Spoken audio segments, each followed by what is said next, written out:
Ladies and gentlemen, boys and girls, welcome back to another Sporting160EN podcast. This is podcast number 49 and the very first of the 2019-2020 season.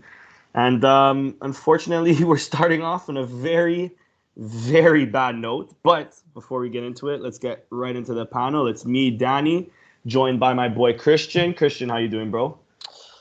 Thought that we would be having, at the very least, not a terrible mood for our first podcast of the new season, but unfortunately, Sporting had other ideas, but still here and, still looking forward to the new season because I'm mentally ill in terms of that. I think we all are. And of course, last but not least, we're also joined by Nando. Nando, how you doing, bro? Man, I was doing so much better Oh until yeah. Sporting did its shit today. Like, damn, man. Like, I couldn't even go and get wings in peace. Like, I left at halftime and I'm thinking, all right, we're only down 1-0. Let me get my wings real quick. And then 5-0. Like, they know how to really hit that depression button on you, man. Like Christian just said, and, I guess, fortunately, still looking forward to the new season. But fuck, man, what a depressing way to start it. Yeah. Very depressing. I mean, let's just jump right into it. Sporting's lineup was as followed. We have Renan Ribeiro in net, a back three or a back five, depending how you look at it, of Luis Neto, Coates, and Mathieu, with Thierry on the wing, as well as Acuna on the wing or wing back. Midfield of Doumbia, Wendell, Bruno Fernandes, with Rafinha and Bas Dost up front. Since it's Benfica, I'll give their lineup too. They had Odissea, Jeanette, Nuno Tavares at right back, Diaz and Ferro at center back, Grimaldo at left. Midfield of Pizzi, Fiorentino, Gabriel, and Rafa, with Juan de Tomás and Seferovic up top. Nando, I'll start with you, bro. What are your overall thoughts of the game, man? Um, Overall thoughts is that I don't think we were at all prepared for this game. I mean, from the get-go, when I saw the starting lineup and I saw that we went with 5 defenders plus 2 trincos or 2, defensive midfielders with Wendell and Doumbia. I mean, you could say that Wendell kind of pushes up a little bit. But overall, a very, very defensive minded lineup was a little shocking, to be quite honest. Coming out that way and kind of somebody tweeted on the internet there on Twitter that Sporting came out prepared for the 0-0. Like, they were okay with the 0-0 as long as the 0-0 lasted and Sporting got a goal in, and then that like lineup would take care of itself, would play itself out, and then we would be able to better control the game. But with a lineup like that, so defensive, Benfica gets a goal in. What do? You're almost forced to suddenly sub out someone from the back or sub somebody out from the midfield to go and start to play a little bit more offensively. Mind you, the first half was by far our best half, right? I mean, second half we pretty much were non-existent. But the first half we had a couple opportunities. And by couple opportunities, I mean, again, Bruno Fernandes taking his shot from outside the box, doing his thing.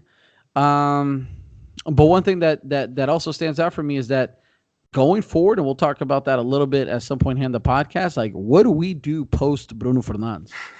What do we do? You know what I'm saying? Because the whole game is Bruno Fernandes. It's like the players just think of Bruno Fernandes. Like, all right, got to get the ball to him. Hopefully he gets a shot in. Like, we can't play like that, man. It's crazy. And then we got our asses kicked. Simple as that. Like, we fell apart. We fell asleep. Benfica took care of it. And then it was just, when it rains, it pours. And then that's that. For real. Christian, what about you, bro? I immediately noticed at the start of the game that we were having difficulty playing out of the back. Benfica was pressing super high, and when they were coming forward, that gap between the wing backs and the 3 center backs, there was massive amounts of space for them to play into. So you saw mainly Tavares, Pizzi was drifting out there a bit as well. So that was the ball that they were looking to play. And they got plenty of opportunities from that. But in terms of us building out of the back, we were seriously unable to really generate anything. But the few times that we were able to play out of the back, it was pretty decisive. For example, that one ball that Mathieu had to Bruno Fernandes that almost was the own goal by Ferru. The lead up to that. So that was just 2 passes and we're in. So, I mean, if we were able to take advantage of that and, absorb the pressure and not be, playing with our hair on fire, 30 yards from our own goal, I think that it would have been better. I think Bas Dost wasn't the right player for this lineup, and I'm not obviously. I mean, Kaiser probably didn't know exactly how Benfica was going to come out and play, but I think that if we just had a striker up there, maybe Vieto, maybe Philippe, a bit more mobile. But I mean, they're both not really great options, but they're better than Bas Dost in terms of running around the corners, because sometimes when we were just doing Diaz has his back turned, there's 3 guys around him, he's playing out wide. Correa is getting closed down. You're just like, fuck, man, just get it out, because because Benfica's pressed so high. So if you can just chip one in, there was opportunity to be very direct and effective, and I just think that we didn't take advantage of it at all. And the few times that we did take advantage of it, I mean, we were clean through, and it just it sucked. But I mean, I thought Wendell was pretty poor. I think him having a better game would have helped that link up between the offense and the defense. But I mean, Doumbia was all right, but even him, I mean, you could tell that he was struggling in possession at times. Under heavy pressure with facing his own goal, and it just seemed like. If the game carried on, that disaster was going to strike, and it did. Good, yeah. Yeah, though harshly, I don't think he deserved the second yellow on that play towards the end. I can't even remember. His first yellow was even bullshit. He won the ball. But I mean, with that being said, we didn't lose because of the ref. I think the ref had some bullshit calls, especially in the first half, but that second half was disastrous and could have been a lot worse if they, at 2-0, they could have capitalized on an opportunity where Fernandes just sort of runs out of his net sort of cluelessly and still doesn't even get anywhere near the ball. This was such a disaster. The first half was mainly ours for sure. Like you guys mentioned, Bruno Fernandes had that opportunity from outside the box. Before that, our first opportunity that came in the opening minutes, the first 10 minutes, I believe, where it was almost a Fed one goal. It was like a short pass. Pass was horrible, which I mean goes to show either the players aren't confident in Bas Dost, whether that's his pace, whether that's his finishing ability, or if I'm not mistaken, it looks like Bruno Fernandes here. I'll show you guys since we have this feature. Preview unavailable. Share screen. Let me see if I can do it. I guess not. Yeah, you can. I see it. You see it? Okay, bomb. So let me do it here. I think this is Bruno Fernandes on the wing, if I'm not mistaken. What a shit ball there. I don't know. Again, I don't. Passing. Yeah, I don't know if it's him not really trusting in Bas Dost and in his pace. I don't know if he thought Bas Dost was a bit more behind. Man, it was really bad. That goes in, and of course it's a different game, 1-0 early on, right? So, just super frustrating, man. Because I think in the first half, and I was saying it at the bar, I was watching that too, was no marks off, and we passed up on 3 opportunities, and they had the one opportunity, and it went in. And then after that, yeah, the second half, I really want to know what the game plan was, because they all seemed lost out there from minute 45 to minute 90. Yeah, man, it was really bad, really horrible. Yeah, guys, I'll turn it over to you. I don't know if you guys have anything else to say. I mean, there's just it's just that everyone's watched some length of preseason, to an extent, right? And so far, Sporting has yet to put together a preseason game that convinces, that lets me believe that we're going into the season the right way and the right mindset. And it kind of frustrates me. I don't know if you guys are the same with this, but it kind of frustrates me when people say things like, it's just a preseason game. In preseason, o que importa é o campeonato. Well, this one mattered. It is what it is, but this one matters. Sure, we want the campeonato, but this is a cup that, we were talking about it last night on Twitter. This is a cup that's been around for 35 plus years. This is a cup that Sporting has actually more trophies in than Benfica. This is a cup. This is very serious. It's not some BS Taça da Liga bullshit that just got thrown in there because the Federation of Portugal wants to make some extra money. And we're going to go ahead and shit the bed the way we did and lose 5-0 to a rival when last year we already had lost to them 5-1 at home or something like that. 4-2, yeah. Was it 4-2? 4-2. So 9 goals against these dudes in less than a year apart. Like, that's not okay. And it's the worst way to go into the season, I think. And one thing that Kaiser said post-match that kind of threw me off was that he's like, I don't know how we're going to prepare for the next game or prepare this week because this was very bad. Like, your own coach is saying something like that. Like, I don't know how we're going to prepare. I don't know how we're going to be mentally ready, but we've got to be. Like, dude, that's not encouraging. Not at all. Yeah. Man.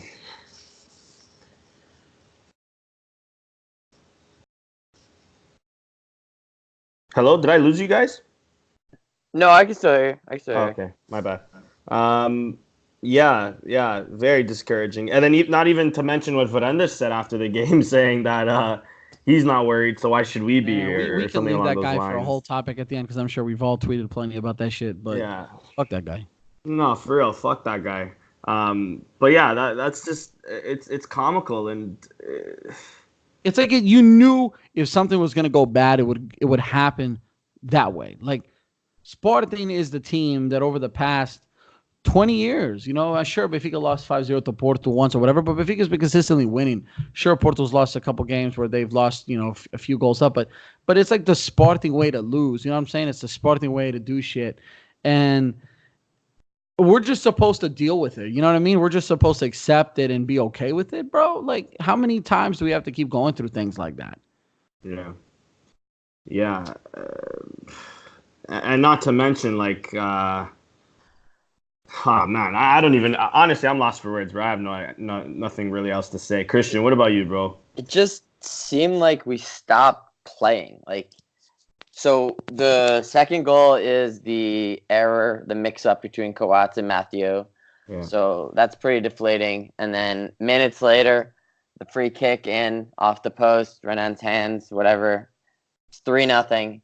So that it goes from 2-3. It's a 2-0 error and then 3-0 immediately. And they just, after that, they just completely shut off. They stopped playing. And it looked like they just wanted to, like, sim to end of game. And if they simmed to end of game, they probably wouldn't have lost. I mean, they could have easily have lost 7-0. Yep. So if they just simmed to end of game, maybe they would have only lost 4-0. So it just was bad. And it was just super discouraging to see the effort levels, just like the lack of care. Bruno kind of got into a mode where he just like wanted to do too much. Diaby comes in to play left wing and he's drifting into the middle. And the whole left flank is completely wide open because he's just drifting into the middle. Maybe he still thinks he's playing for Mali and he has like that free range role. But it's like, dude, there's literally no one over there. I thought Acuna was super poor. His crosses were all horrible. He easily, on another day, maybe he gets sent off because he was in like his usual maniac mode. But he's like bumping the ref, really pushing the limits, even for him. Yeah. But overall, his performance was pretty abysmal. The one good thing, or bad thing, depending on how you view it, is that we do have a good young right back in Thierry Correa. For some of us that have watched the preseason games, we kind of already knew that. I was super impressed with him live when we went and saw Liverpool. Kaiser kind of wanted to mold Ilori to be that utility right back, center back. I mean, he's more experienced. They paid a decent amount of money for him in January. So it was kind of his position to lose. And, I mean, he was just outright beat out by a 20-year-old who wanted it more and just flat out is better. So, obviously, we still have another month until the transfer window closes. But I think that this could be the end of Ristovski, who, I really like. He's a great character. He seems like a good guy in the locker room, everything like that. Everyone seems like they love him. But just unlucky. His injuries have kept him out. And I really don't see him, taking over this spot, just especially since we spent $8 million to get Rozier, who also hasn't played at all. But you're not gonna get rid of the guy that you just got. So it kind of leaves Ristovski as the odd man out, I think, and I wouldn't be shocked to see him sold before the end of August. Yeah, agreed. And I'm okay with letting Ristovski go. It's just a shame he's been injured and hasn't featured at all this preseason. Maybe we could have got his price higher.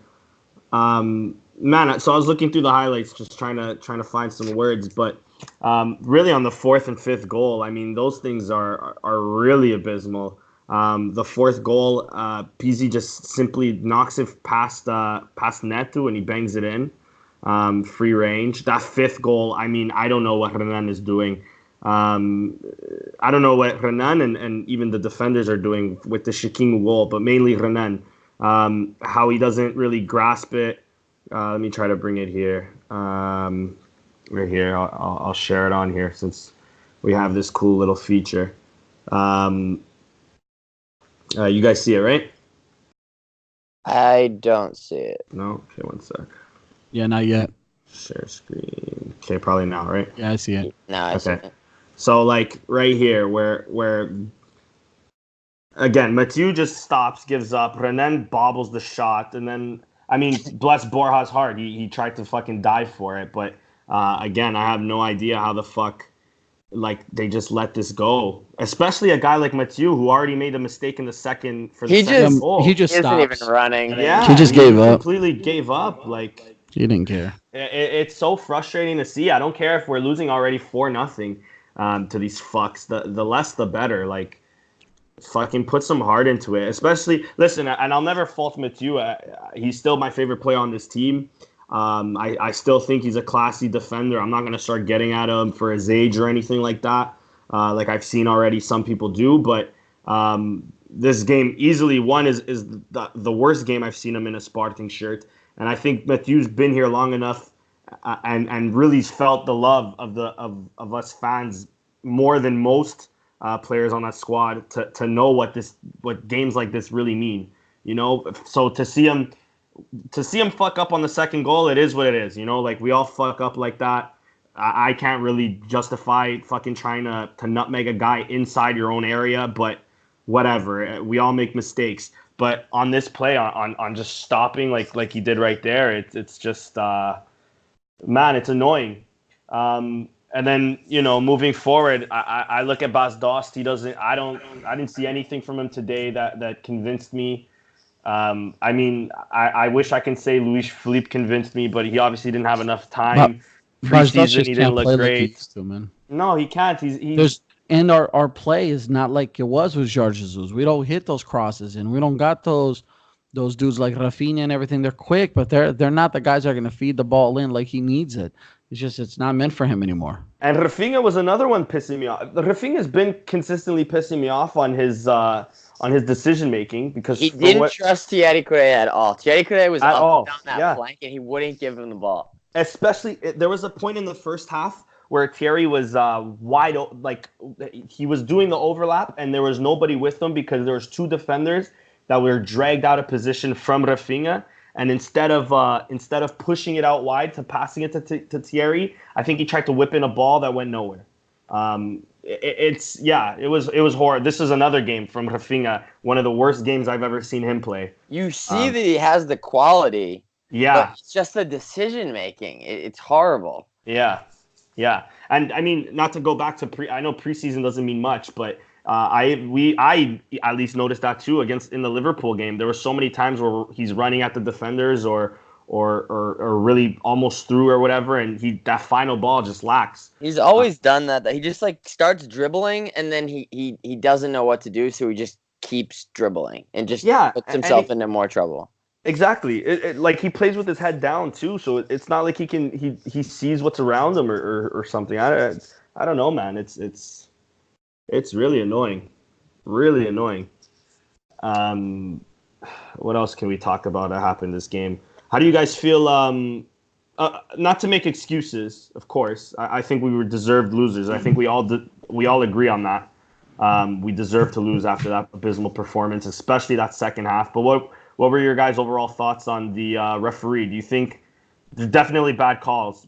Do you think he called it bad both ways, or how do you guys feel on that? I think it was some bad calls, but by no means do I think that he screwed Sporting or anything. I mean, I think he just made some bad calls overall, but I think the fact that I don't, he wasn't a factor. He wasn't a factor, and if you're a referee and if you're not really a factor, I think that's you're doing your job.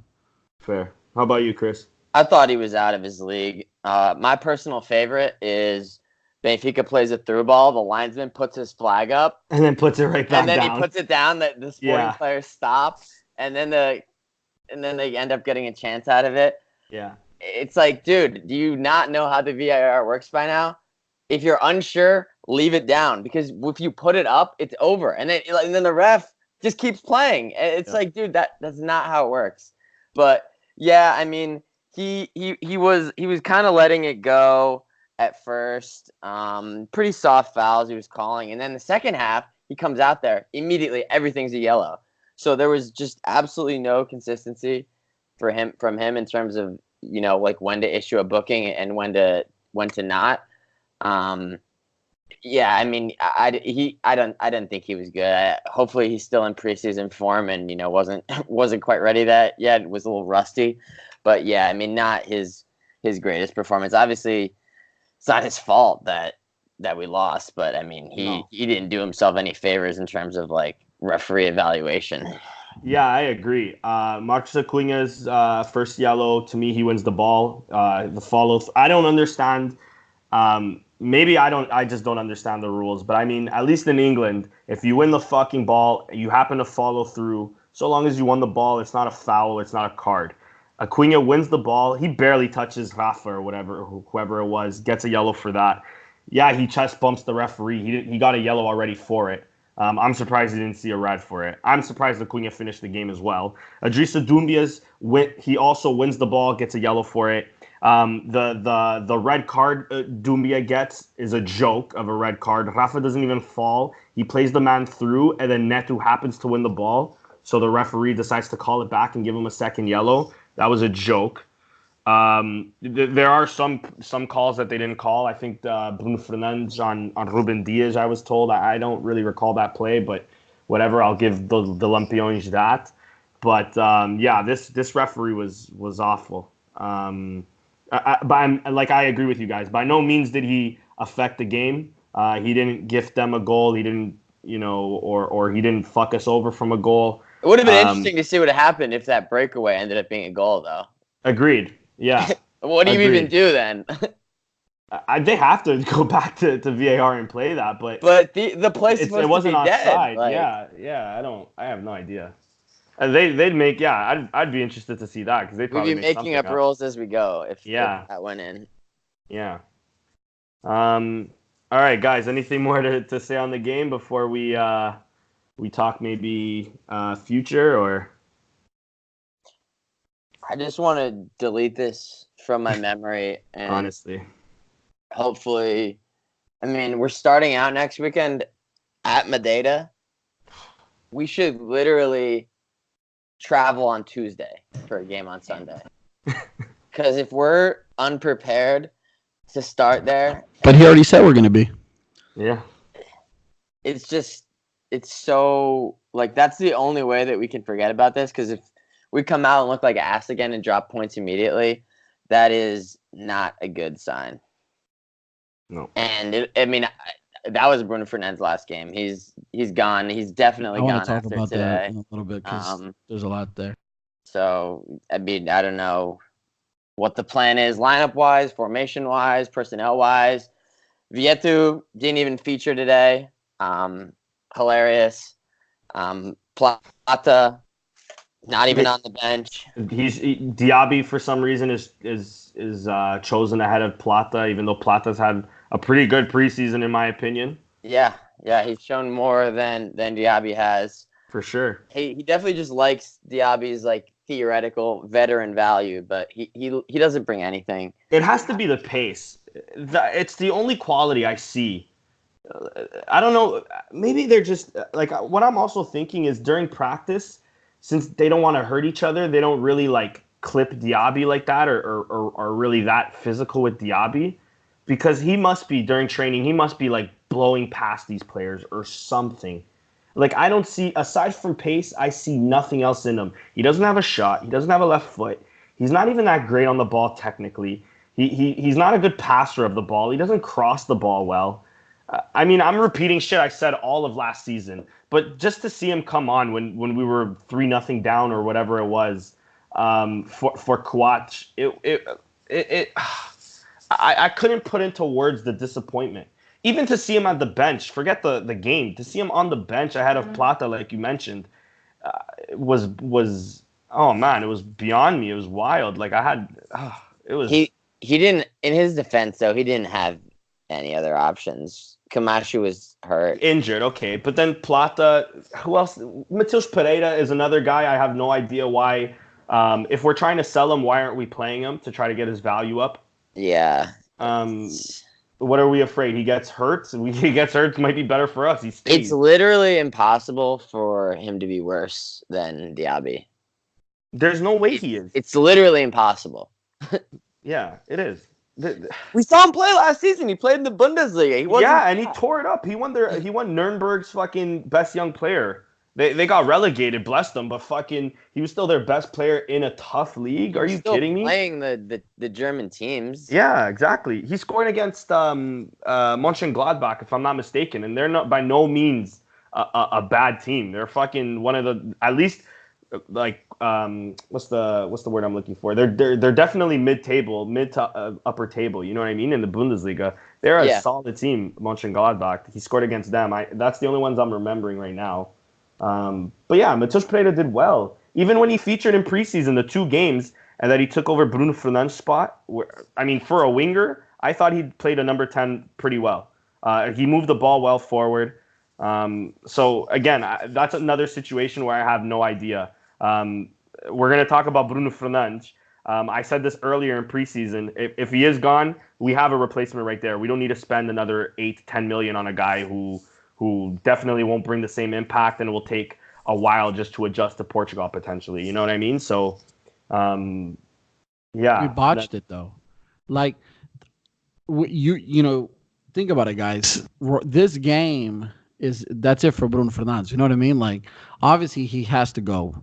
If he doesn't go, how pissed off is he going to be?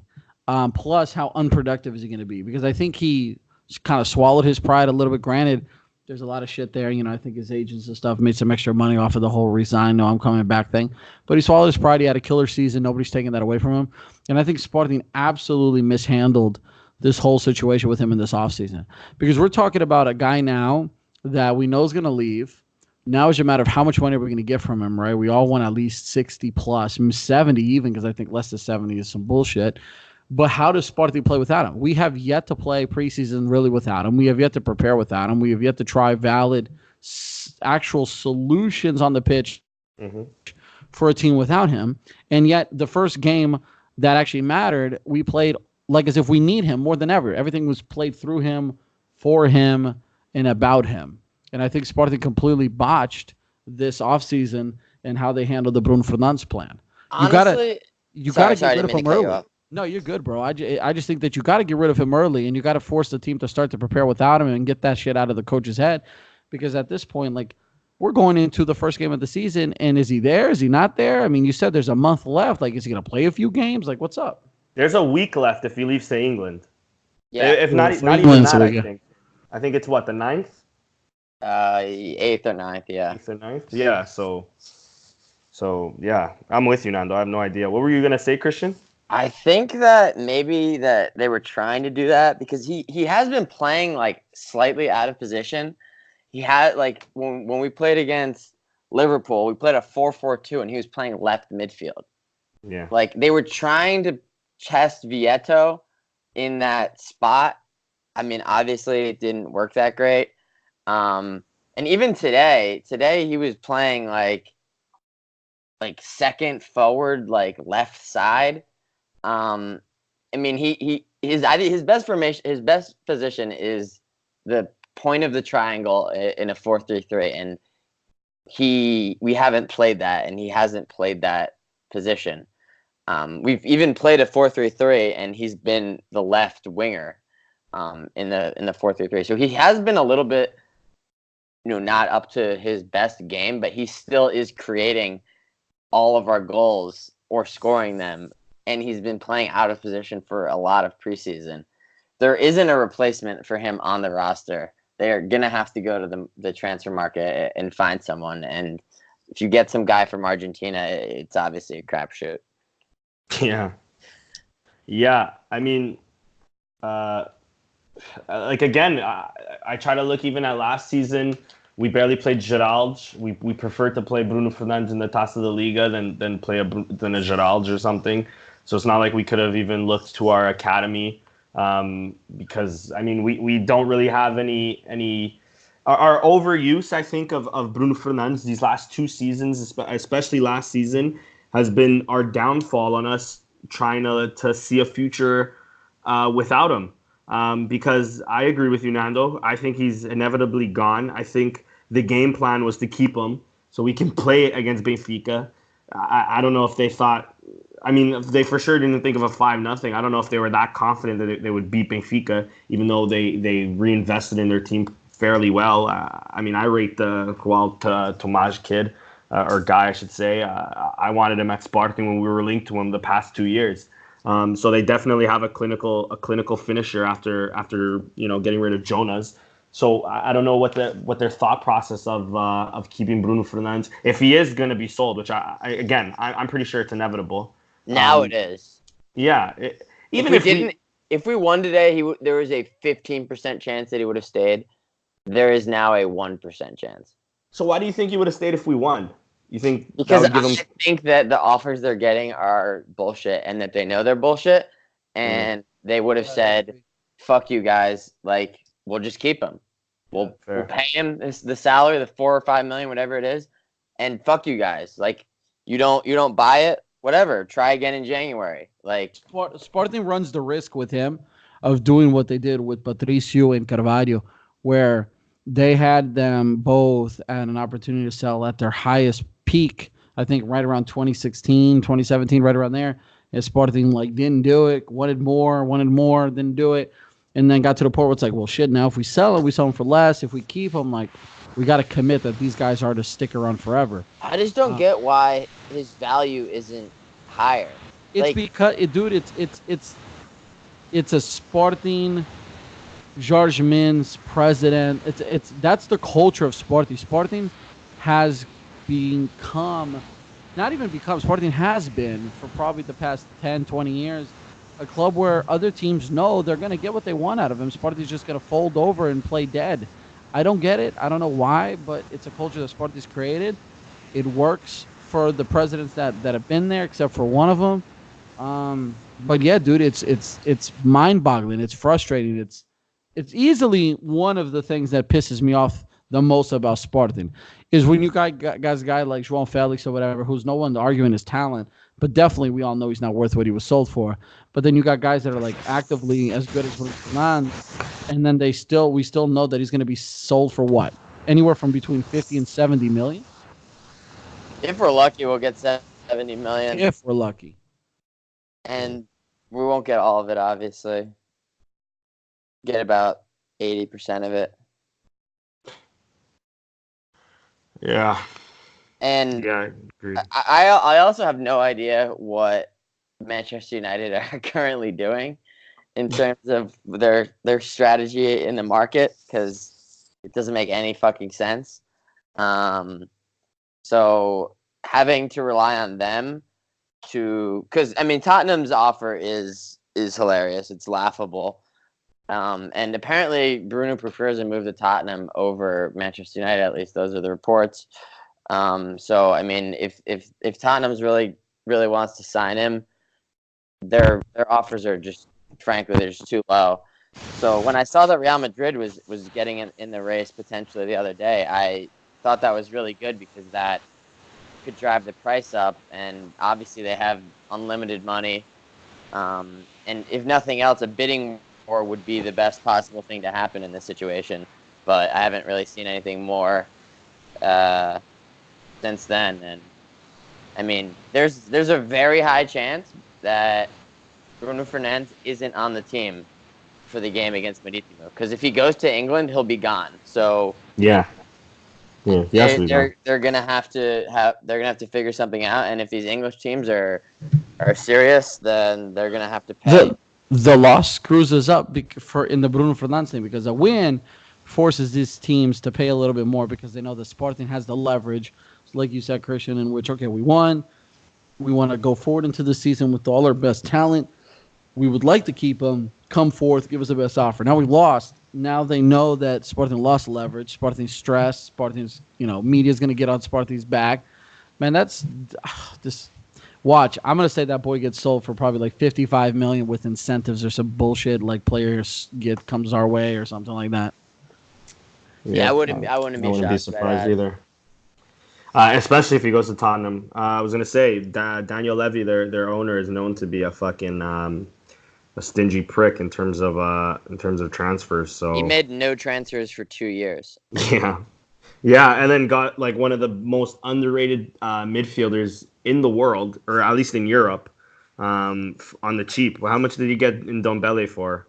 It was like 50 million or 50, some shit. Yeah. Nowadays, for a top-notch midfielder, that is nothing. So if he goes to Tottenham, I'm not expecting much. And I'm with you too, Christian. Like, how can we depend on United? Especially if these Dybala rumors are true. There's no way they're getting both. It's done. They're not getting Dybala. Oh, they're not? Okay. I figured, but he went back to Juventus today. Okay, fair then. Yeah. So, I don't know how much the negotiation was for, but they were probably lowballing them. I mean, they've spent a lot of money this window. They've just spent it recklessly and ill-advisedly. Yeah. I mean, Dybala, you would have to think he's at least around like 80 to 100 million. For sure. I don't know if he was being involved in the Lukaku deal, because apparently Lukaku might go to Juve. That's what. But they want like 80 million for Lukaku, and he's literally worthless. Yeah. He's a bigger Diaby, if not best. Yeah. So moving forward, I guess, what are you guys expecting from this season? And what do you guys expect still on Bruno Fernandes, I guess? Nando, what do you think the Bruno Fernandes solution will end up being? I honestly think I think Sporting botched it. I think he'll get sold. I think he'll get sold for something no more than 65 million. My guess is going to be the 55 to 60 range. I think whoever gets him throws in some incentives like X amount of games played. Here's another mill or two. Here's a player that we don't really care about, but just enough for Varandas to say that, oh, look, we're bringing in some talent. We're not just selling him. So I truly think they botched the Bruno Fernandes thing. I would much rather have had him sold early in the offseason and just gotten that over with, because even if it was for a loss in the offseason, at least early on in the offseason, I should say, at least then we would have had some time to prepare without him, get that out of the mind and forget about Bruno Fernandes and officially move on.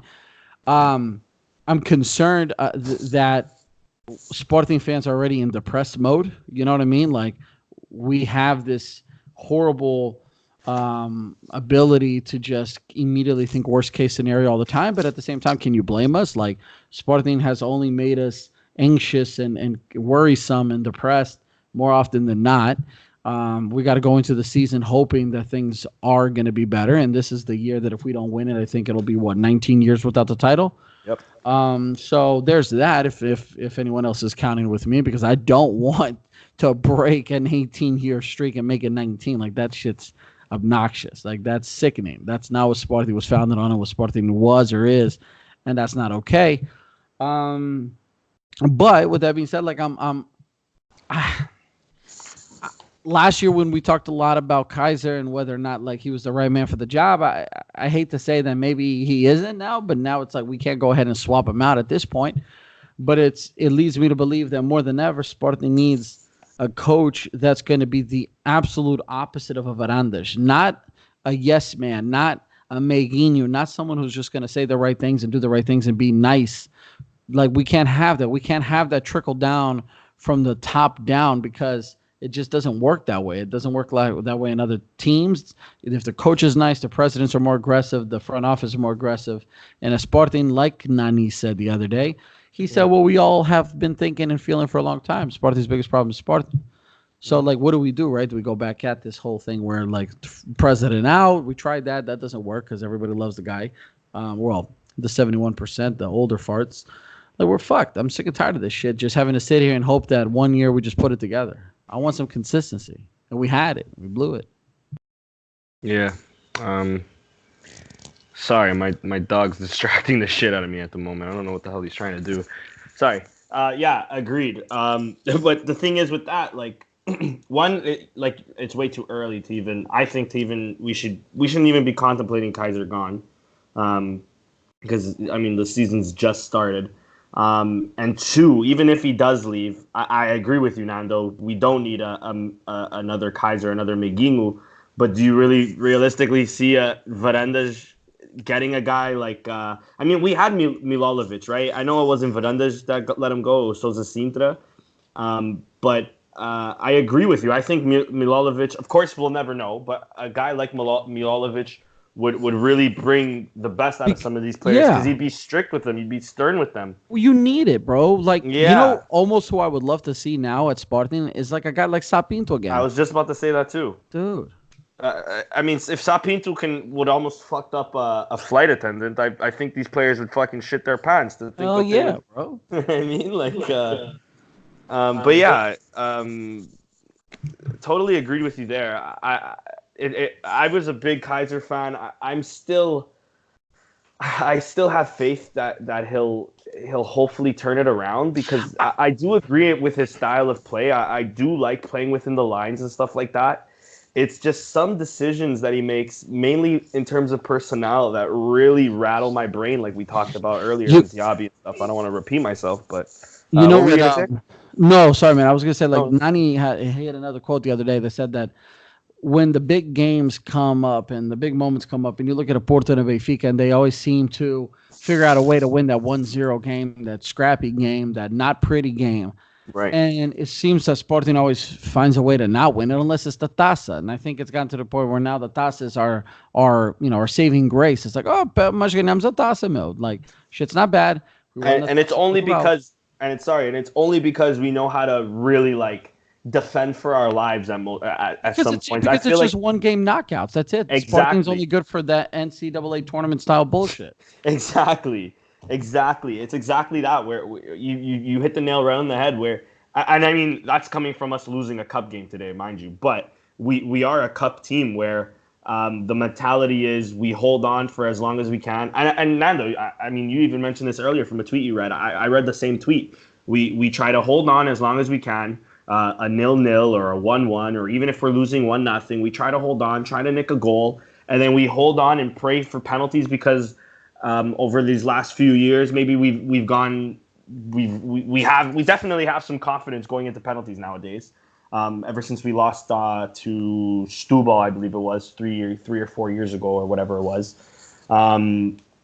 Yeah, I think the mentality is all wrong. I think I agree with you. A Sapinto. I always tell my Porto buddy that Sergio. I would love a guy like Sergio Conceição at Sporting. A guy who tactically is smart and still puts the fear of God into these players, and more importantly, feels the fucking club. When was the last time? To feel the club. Exactly. When was the last time? The last manager I remember we had feeling. I only really remember two. It was Paulo Bento, and even him, he wasn't like the loudest guy, but at least he would play the fucking youth. Like he knew what Sporting and Sporting's academy meant. I mean, for like Jorge Jesus was, we all have our feelings towards him, but at least that first year and shit, like he bled the club at least for that first year. He was all in. 100%, yeah. But you have to, because Portugal is not like any other league right now. Like in Portugal, you have Porto Benfica dominated year after year after year after year. That's it. Facts. Boom, boom, boom, boom. That's it.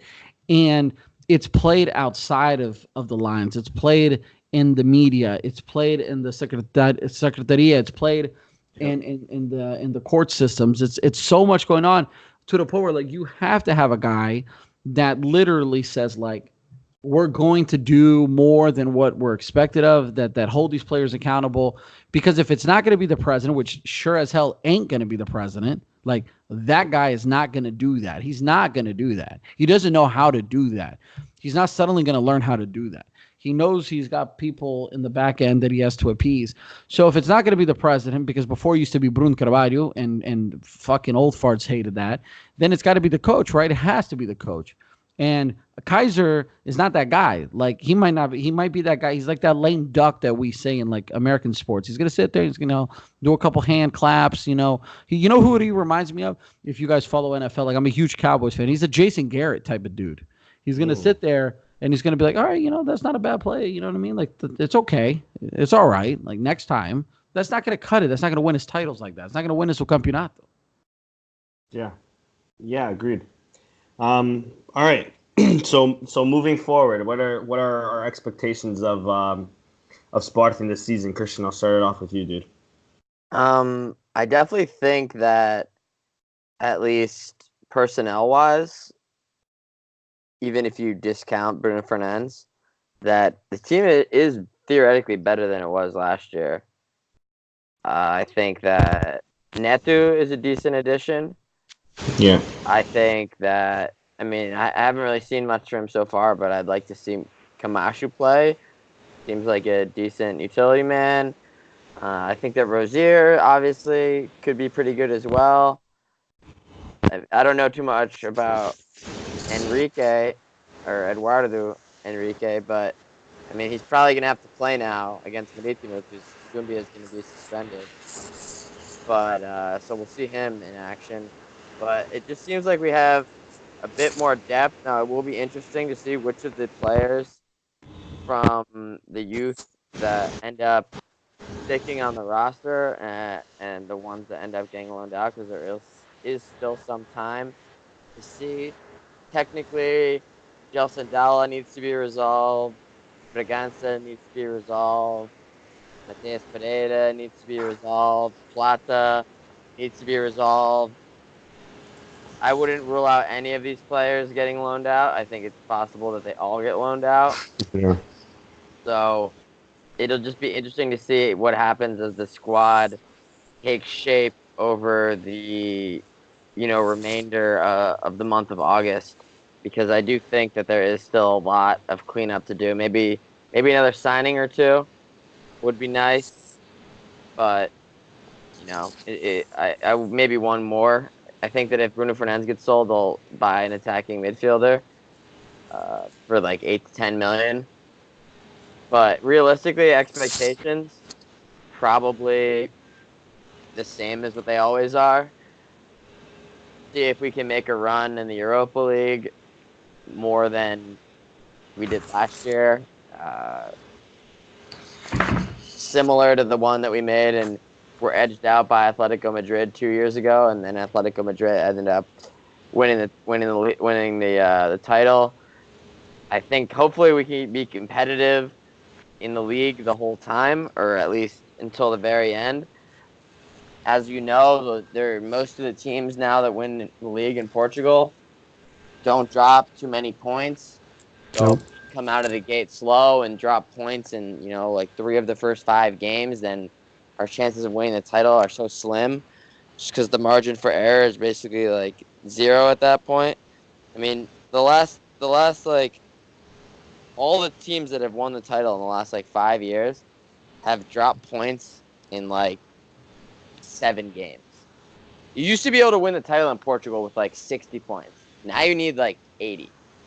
Yeah. And you know, the head-to-head games are obviously important, and that's historically we haven't even been that bad in those. We usually scrape a draw at the very least, so it's just a wash.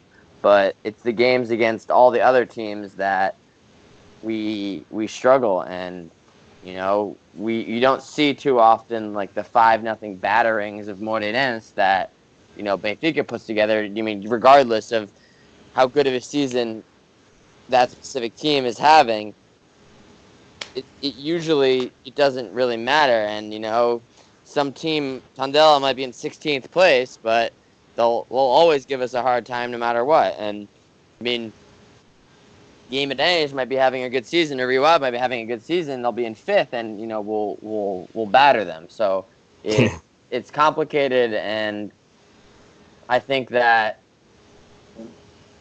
a lot of the prediction and what to expect will come in this game against Marítimo, because we're coming off a terrible loss, possibly going to be without our best player, and on the road in a relatively tough venue, in one of the tougher road trips of the whole season. So in a sense, it's good to get it out of the way, I guess.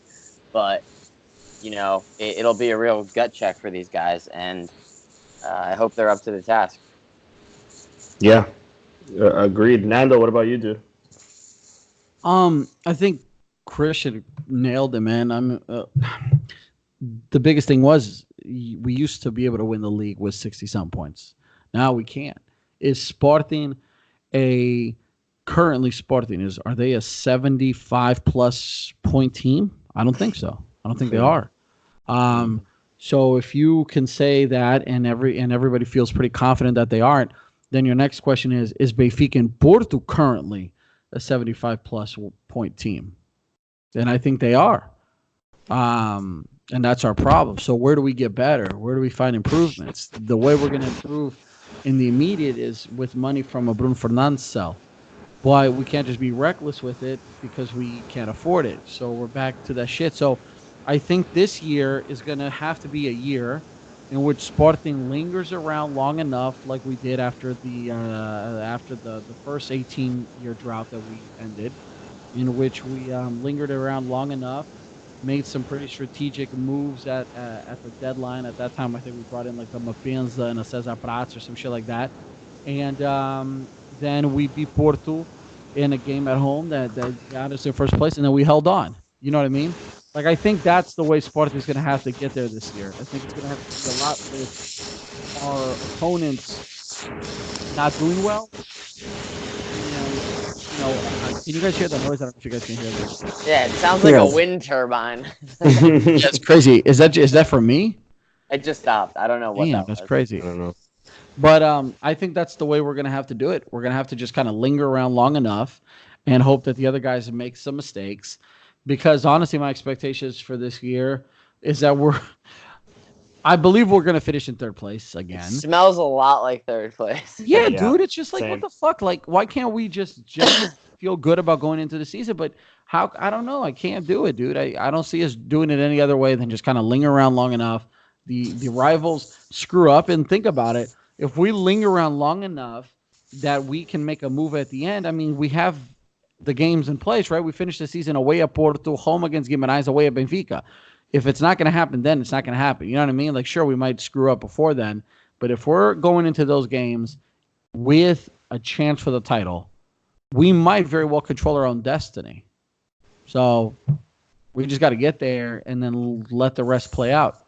But I'd also like to see, man, and I hate going back to the same shit, but I'd also like to see the Sportingistas who are tired of the way Sporting, management or the presidential team is running the club. I'd love to see Sportingistas taking a more active role.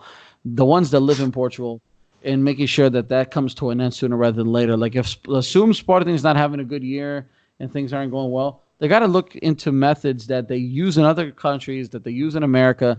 We got to stop going to the games, man. We got to start hitting these guys where it hurts, which is their pockets. And I know that it's not necessarily productive for the team as a whole, but like, if we're not going to do well as a team, like, the rich fucks got to stop making money because of our suffering. And we got to stop doing that. Attendance wasn't great last year, though. It wasn't, man. Yeah. But like, But if you go back, like, dude, I remember when I was a kid and Sporting wasn't winning and it was going on 18 years, like Alvalade would be pretty miserable. Like Sporting would do things all the time. Like my dad used to tell me times where like they would before, a week before games would send out messages to the people that lived in near Alvalade and this and the other. Like, all right, we're not going to the game. Like, we're not going there just to take our lenços and just to like wave the white flag. We're just not going, dude. If we don't go, they don't make money. If they don't make money, what are they going to do? They got to change something. Somebody's going to have to resign. Someone's going to have to do something because they can't afford to not pay players. And I don't want to go down that path because that's a slippery slope. But I am not okay with listening to Veranda say that he's okay going into the season. Like, he ain't worried. Yeah. Like, I get that it could be interpreted as a confidence boost, but he had an opportunity at that point in time to say something like, you know what? Not a good result. Expected more. Wanted more. We need to do more. I'm still confident in the team, but not okay. Did not perform the way we did. 100. I agree. I mean, 100%. For fuck's sake, Benfica's president took an opportunity to drop some shade on us and said that we need a Sporting competitivo. Like, go fuck yourself, bro. Yeah. Like, you guys feel so good about yourselves now that now it's back to nós precisamos do Sporting competitivo. And the last time they used to say things like that was when we had Godinho Lopes. And when Sporting finally was competitivo, it was they couldn't stand that man. We need to do this. We need to do that. Oh yeah, they hated that guy for a reason. Yeah. Whatever. Yeah. I'll keep my third place. Yeah, I'll agree. I'll say third, and I'm worried we might not even get there. And again, my only worries are if Bruno Fernandes leaves, I don't see us. I don't know how we'll replace him first and foremost. Secondly, even if he stays, I think our midfield options are very small, at least in terms of what Kaiser picks, because I think Bragaça is good enough to play for the A team. I think Mateus Pereira would be a decent addition to the midfield, if not midfield, at least a winger. I think Gerald had more than a shot here at Sporting, but nonetheless, I think the midfield position is very limited, very short, not deep enough. Striker position, I think, unless we play Vieto there, we really only have two. It really depends because you guys touched on it. We have a hard start to the season. We have to go away to Madeira, and then we get Braga, and then the third game is I'm forgetting, but I think we have hard starts and then a hard endings. finish. Yeah, exactly. We have if I'm not mistaken, it's Porto, Setúbal, and Benfica, or is it Benfica, Porto, Setúbal? Guimarães, Benfica. Guimarães? Yep, it's like if you're looking at in the second leg, it's at Porto, home for Guimarães, at Benfica to finish the season. Jesus Christ. Okay, I think Setúbal is around there too, if I'm not mistaken. Maybe Setúbal is actually in the beginning then. Let me double check because Setúbal is historically a tough team for us at least. Setúbal. Well, last year I don't know if you guys remember, but last year I said that I wish that we would be in place to go to the Dragão and celebrate. Well, I guess this year I hope we're in place to go to the Luz to celebrate, but yeah, I don't know about that, dude.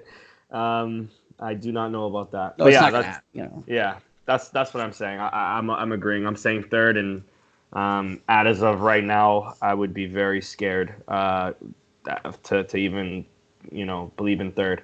Let's go to Twitter really quick. I'll put it on screen. You guys see it, right? Setúbal is the second to last game.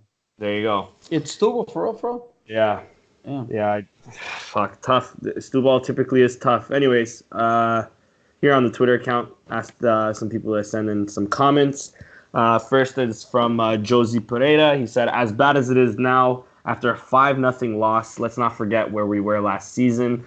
So relax with the fire, everyone. Everyone out rhetorics. That is so annoying, though. August 4. The season ends at the end of May next year. So relax, stay strong, stay faithful, or go kick rocks is my message. That's the same bullshit of like, é preciso levantar a cabeça. But I do get where Josie's saying, though. It is the start. I get it, but come on, man. When are we going to start to say enough is enough with that kind of like, mas podia ser pior. Like, could be worse. This goes back to needing at least 75 points to win the title. Obviously, the game in Madeira didn't happen yet, but if we come out of the gate slow, you're digging your own grave before you even start. And last season, Peseto, we scraped results. We limped to December, but we were only one game back at the end of the day. And then we dropped literally 3 or 4 games in January, and that was the end of the road. But in December, we were still in the race. We came out of the gate and won 7 straight. Like, if we don't do that, we're literally in an objectively worse position than we were last season after everything that happened summer of 18. So if you're in a worse position than you were after that summer, you're fucked. Yeah. Yeah, agreed. Anyways, next comment is from @KFernandez1906, our buddy Kevin. He says, "Oh, this is gonna be a fucking great podcast. Bring it on." Question: what the actual fuck just happened? It's a great question, Kevin. I think we're all still trying to figure that out too. Thank you for the comments. Also to Josie as well. Thank you for the comments. Going on to Twitter questions. So the first one is from Sporting CP Youth at Sporting CPY.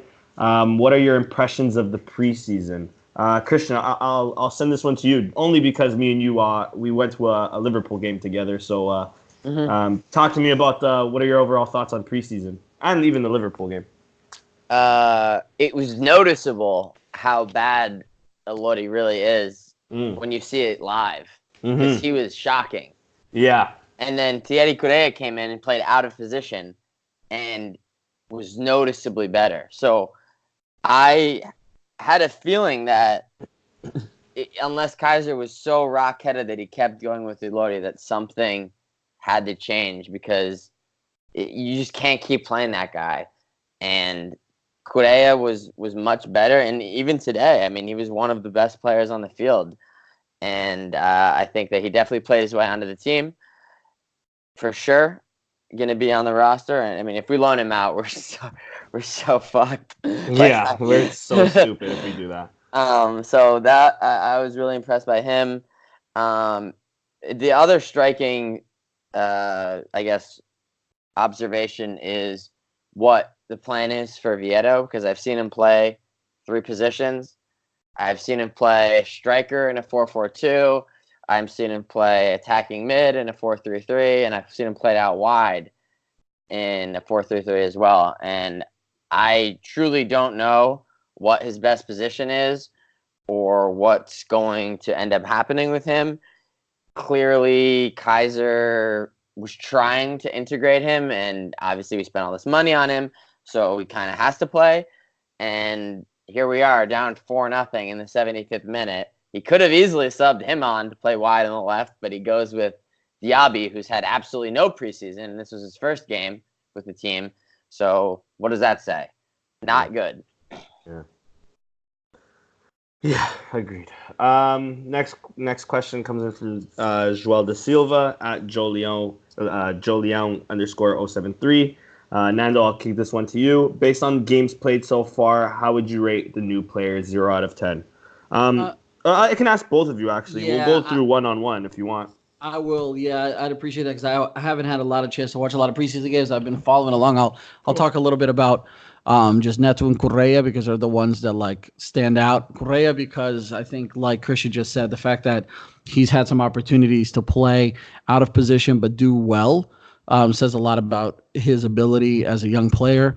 Neto, I think he's a solid pick. I think he's just going to be another kind of like a Coates and Mathieu. He's going to do his job. He's going to do it well. He's going to have moments where he's going to be better than others, but, can't complain there. Other than that, I really haven't had too much opportunity to see anybody else, and I'll kick it off to Christian if he has anybody else that kind of stands out a little bit. Yeah, so Rozier is injured. He's hurt, yep. Yeah. Camacho is pretty much an NA as well. I mean, he played in maybe that first game where we lost to that Swiss third division team. And if we're basing it off of that, let's be real. It wasn't not great. Yeah. But, I mean, it also was his first game in June or whatever. So yeah. I'm just going to kind of not count that. But definitely didn't – I mean, when Plata would come into these games, he would provide a spark, and maybe he wasn't doing anything incredible, but you could at least see that there was some sort of spark there. So Plata has impressed me so far this preseason in pretty limited minutes, but he definitely has shown that there is something there. So it will be interesting to see if he sticks on the A team, plays for the 23s predominantly, or gets loaned out. So will be interesting to see with that. Eduardo, I mean, he just seems pretty sturdy. Nothing crazy. He's technical. Yeah. But my fear is we're gonna be playing another number 8 in a 6 position because Goudelli was fairly technical, and though he did have a good end to the season. I mean, let's be real. He's not a defensive midfielder, so I'm he worried is a bit bigger more. though. He is. Yeah, Bigger. he is. So I'm still a little worried, but I mean, I kind of like him. He's all right, you know, nothing. I mean, I think that he's very likely to start. Yeah. Sunday. Yeah. But Doumbia, at the same time, Doumbia has impressed me a lot this preseason. Mm-hmm. He has. He definitely has earned his starting spot. I mean, he even impressed Liverpool when we played them and they were inquiring about him. So, yeah. I mean, he has been good. Yeah, exactly. Vieto, we touched on. Don't even know where he's going to play. Unconvincing. Yeah. I guess Braganza, limited minutes. What have you thought about him? Not enough to see. I mean, I just remember like little bits, that little cameo he made in in the Liverpool game, and before Liverpool, who did we? I think he played. Was it Bruges? He played a I can't remember half. now. I think he played 2 halves. I think he played a half against the second Swiss team, and I think he played a half against, or at least 30 I don't minutes. think he did. I remember, I don't think he played in Switzerland. I think maybe it was Club Bruges. I could be wrong, of course, though. But yeah, from what I've seen, I haven't seen much of him in preseason. I've seen a lot of him in the under-23s, and the kid's a stud. So I mean, we're probably going to loan him out just because of that, because he is a stud. I was also thinking, just quickly on it, Eduardo. I mean, he's likely to play. He was the one on the bench, right? But we also played Miguel Luis a lot. In the 6th position in center defensive midfield during preseason. So, I mean, that might be an option, but again, he wasn't even on the bench today. So, I don't know. I doubt it. Yeah, I doubt it as well. I'm interested to see what his future is as well. Yeah, but anyways, I think that's pretty. I don't think that there's anyone else. No, we're good. So next question comes in from Lauren. Lauren also sent in this little GIF of that thing there. She asks, "What does that mean?" What does what mean? The car wash, dude. Yeah, I don't know. I guess she's excited. She asks, "What's your expectations going into the new season, and what new signing are you most excited about?" So we went into expectations. I'll ask both of you. What's the new what new signing excites you the most? Christian, I'll start off with you. Plata, definitely. Very young. Yeah. So some of these guys they're not old, but they're not super young. Like, but again, this is 21. Miguel Luis is 21, I think. Yeah. You know, a lot there. Rozier's 22. I mean, Camacho's also pretty young. But 19. Yeah, but Camacho's 19, but Plata's 18, and you know, I've seen Plata, nutmeg James Milner. I've seen Plata tear up the U23 World Cup. So, I mean, I've seen a lot from him already, which is, a very promising sign. Agreed. Nando, how about you? I think for me, man, I'm kind of excited about what is his name, the French dude, Rosier or whatever. Yeah. Rosier. I think that he brings a lot of different abilities to the table. I think somebody that can get pushed up a little bit more and attack defensively real well. He's real fast from what I've seen in France. So I'm excited about him, but I don't know how long he's supposed to be out for. I can't think of. I'm not sure either. I truly thought he was supposed to be back by now. He's been out a while. He's been out since like March. Yep. That's what I'm saying. It's a little worrisome there, but he looked like he has tons of potential, and he's still young. Yeah. I mean, at least it's not a loan deal, so it's not like we can send him back to Juve like we did Sturaro, right? So we do love an injured guy. He is our problem now. Yeah, 100%. And quickly on me, I'll say Camacho. I think especially seeing us not really have a right wing today, aside from Thierry, who, I mean, was more defensive. I'm excited to see him on the right. Next comment is from David, or David Claudio, our boy over in Portugal, at David Strife 35, says, Saudades vossas, thank you, bro. Saudações leoninas. Next question comes in from Kevin Fernandes again. He asks, does Matheus Pereira have a place in this squad, in your opinion? P.S. I was right on Vieto. It's still early to tell, Kevin. So, we'll see. But you're looking right at least. Yeah, he was saying we shouldn't have signed them at the time that we signed them. Which, fair enough. I mean, he's holding up right now, but we'll see. Hopefully he improves. Nando, I'll give it to you though. Matheus Pereira, does he have a place on this squad? In your opinion, of course. My bad, I was muted. Of course he does. He's been showing it for quite a while. I think that he has more of a place on the squad than even Giovanni Cabral. And if Giovanni Cabral has a place on the squad, then what the fuck? You know what I mean? Like, no disrespect to Giovanni. He's really good. He was a super sub last year to an extent. But Matheus has shown us over extent. In Portugal, he's been loaned out to Chaves and other teams and done well. You talked about how well he did in Germany last year. What was the best youth player on Nuremberg? Was it Nuremberg or what was it? Mönchengladbach or whatever. It was Nuremberg. No, it was Nuremberg. Yeah, it was Nuremberg. Oh yeah, because they beat that team. Yeah. So yeah, man, I think he definitely has a place on this team. I think that he, in many ways, is better at this moment, in my opinion, than Rafinha. So it's just one more of those situations. What's happening on the back end that we're not aware of, whether that's agent contracts and this, that's the other, that's keeping him from getting the opportunities such as, Francisco Geralds, et cetera, et cetera. You know what I mean? But he definitely has a place on his team. He could be a super sub for us if they want to go that route. I think he can start. But I think he can start definitely on the wing as well, or at least create some competition. But anyways, next question comes in from. Sorry, were you guys going to say something?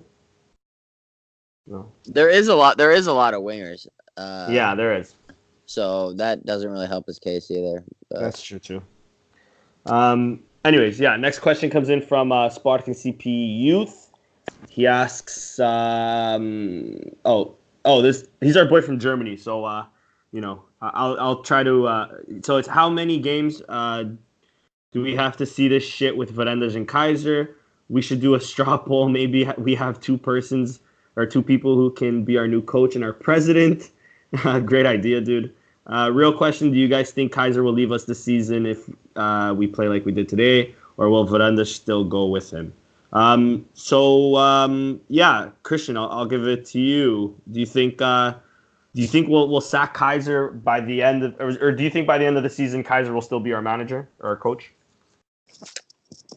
Tough to say. I think that if things aren't going good by Christmas, and we're seemingly already out of the race by Christmas, that Varandas has shown that he isn't afraid to pull the trigger.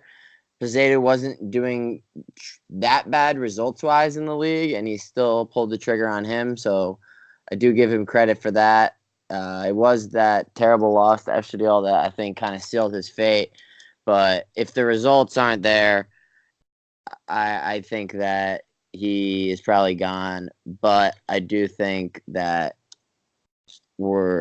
it's obviously tough to logically think about it just because of today's result. But I find it hard to believe that we're going to, come out of the gate and lose 4 straight games.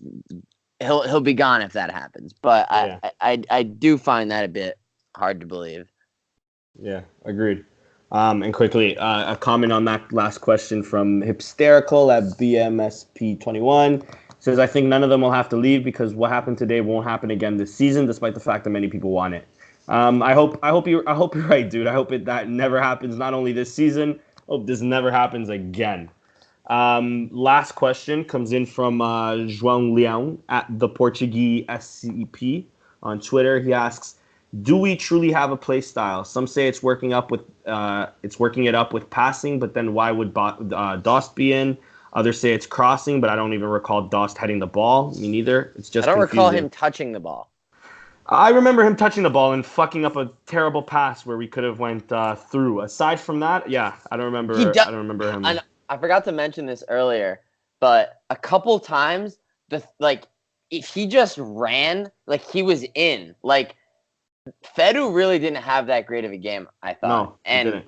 And like there were times where they were stretched because we had broken through their press, and we were in. Like he just had to make the run, and he didn't make the run, and it's just frustrating. You know, I think a player like Freddie Montero would have been the perfect forward in a game like today, because he makes those runs, he chases, like he's decently pacey, or a player like him. It's not even Philippe. It wasn't even a good like the ideal player for this game up top wasn't on. It's a Montero. I agree, because Montero, even last season, he underrated in terms of his build-up play. Like he knew how to turn his back to a defender, get the ball, and still pick out the right pass, make that run, and collect the ball again. So agreed.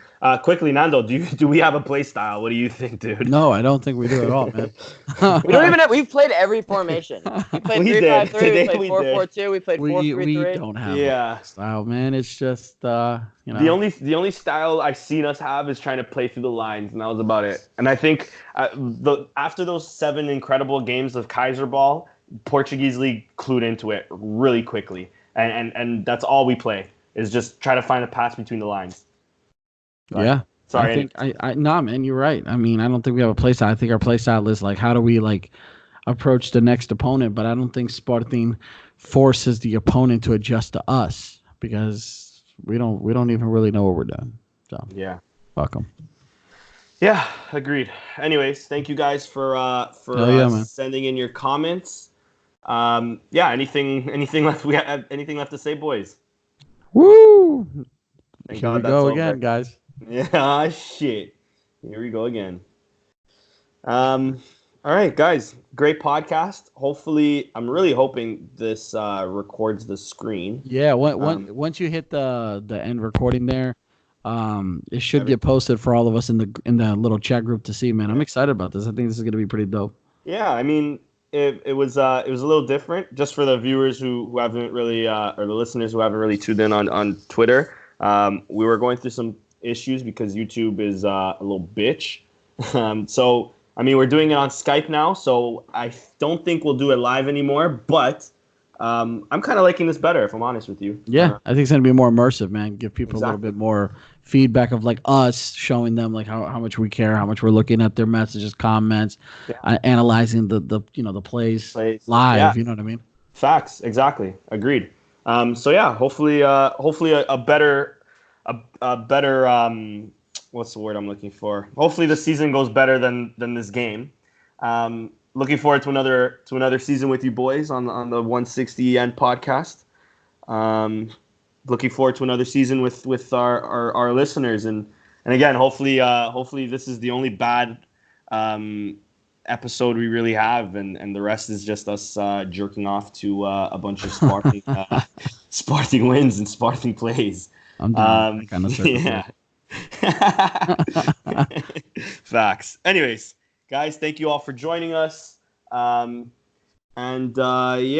Peace. Viva Sporting. Viva Sporting.